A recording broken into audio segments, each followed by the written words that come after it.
Meron tayo ditong halos 5 kilong pukol ng baboy mga pare koy, at ito ang lulutuin natin ngayong araw mga pare koy. Ayan, so unang gagawin natin syempre mga pare koy, babanlawin lang muna natin ng maigi yan dahil frozen ang nabili natin mga pare koy. So pakabanlaw lang natin yan hanggat sa luminaw ang kanyang tubig mga pare koy. Shoutout nga pala kay pare koy Jojo De Jesus ng Marisol, Angeles City, at kay Boss Dan Bondok ng UK. Lagi kayong mag-iingat dyan mga pare koy. Matapos natin banlawan to mga pare koy, ilagay na natin sa ating pressure cooker at lagyan ng konting tubig na tama lang mga pare koy. Lagyan na natin ng pamintang nunal. Maglagay na rin tayo ng bawang, sibuyas at dahon ng kaimito. Maglagay na rin tayo ng toyo. Pakukuloyin muna natin sa pagka-adobo mga pare koy. Lagyan na rin natin ng suka at yung lalagyan. At takpan na lang natin yung mga pare koy. Pakuluin na natin at palumbutin ng 1 oras. After 1 hour mga pare koy, so sisilipin na natin yan. Ayan na ang kanyang nagiging itsura mga pare koy. So yun no. So maghihiwalay na nga yung buto-buto niya mga pare koy at malambot na rin siya mga pare koy. So set aside muna natin yan. Shoutout nga pala kay Marikoy Christy Ochi ng Japan at kay Boss Romel Gopez ng San Fernando, Pampanga. At matapos na natin itong palamigin ng bagya mga pare koy, so tara, lutuin na natin yan. Let's go! Magpainit na tayo ng mantika.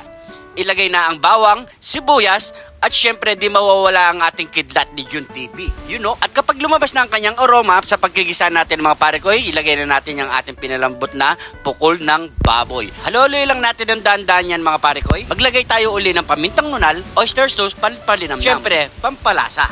Maglagay na rin tayo ng toyo at suka. Huwag natin kalimutan maglagay ng asukal para sa pampabalance. At ang ating pinagkuluan kanina, ito ang lalagyan natin pang sabaw. At syempre, haluin lang natin ng bagya-bagya yan mga pare koy. Maglagay na tayo ng dahon ng kaimito at takpan na natin yan. At kapag ganyan na nga itsura mga pare koy, ilagay na natin ang ating mga kidlat ni Jun TV.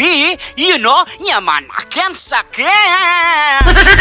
After 25 minutes mga pare koy, so ayan na ang kinalabasan ng ating pinatuyong adobong pukol ng baboy. You know, itsura pa lang. So ano pang kasunod niyan? Yaman akin sakin! Shoutout nga pala sa mga bagong followers natin dyan. Welcome na welcome po kayo dito sa Jun TV mga pare koy. At kung hindi ka pa naman naka-follow, mag-follow na para updated kayo sa mga bago nating ilalabas na video mga pare koy. At syempre, sa mga gustong magpa-shoutout dyan, comment nyo lang po sa baba. Next episode po, masya-shoutout po kayo.